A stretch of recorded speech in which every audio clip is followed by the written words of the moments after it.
موقع ده. ته وایه څو کرایه راکوې؟ استاده له موږ سره خو اکثره موټران په 2000 ځي نو ته څو غواړې؟ یا په 2000 خونه کې ضرور ډیزل اسمان ته وختل، پټرول اسمان ته وختل، په 2000 خونو سره نسم سره تللی. بیا څو غواړې؟ 5000 روپۍ غواړم. دا ستا دپاره کنې موږ 5000 چی شته تا ته خپله دا شي ریټ دغه ځای دی ما دغه تر دغه ځای پر څنګه 15000 غواړم. یا کم نسم تللی، شی موږ ته نه را جوړوي. اوس مازدیګر هم دی بل موټر هم نه پیدا کېږي، ته دونې ظلم را سره کوې. نه دی ظلم، ریټ انشاءالله دغه رنګه ریټ دی. لږ راکښته شه، لږ ګزاره را سره وکړه. 50 روپۍ به ښه در سره وکړم. 50 روپۍ کم 15000 روپۍ به سره لاړ شي. بیا به زه 15050 درکړم، بس درځه نو مجبوري مه ده. ښه به راځه.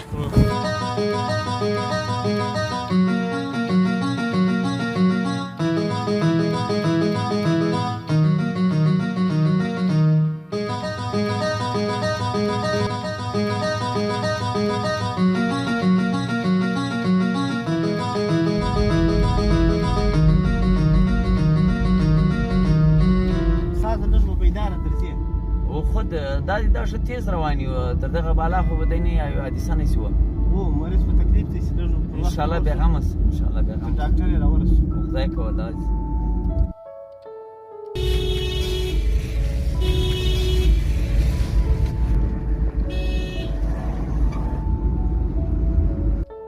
استاده پر دغه روډ یې دا ادر وګرځو، پر دغه باندې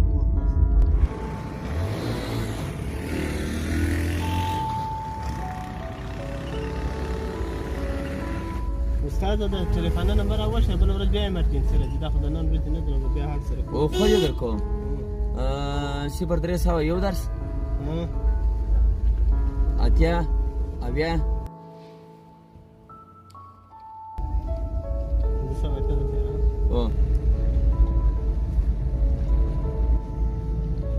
ستاسې خو دا رنګه لیار ده وروره، سړي کلمې ورپرې کېدونې خرابه.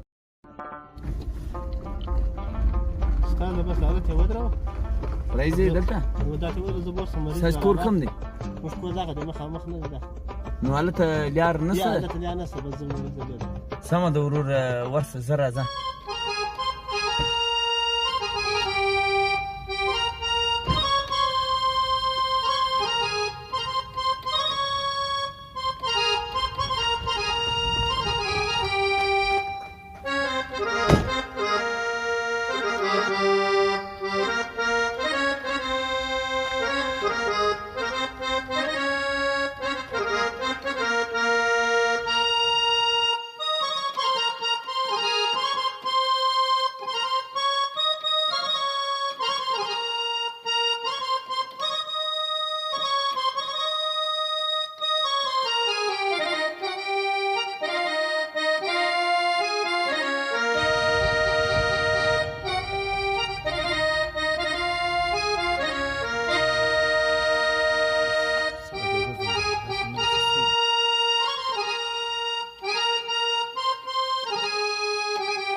الو استاده اوس راکښته شولم، دغه یو یم.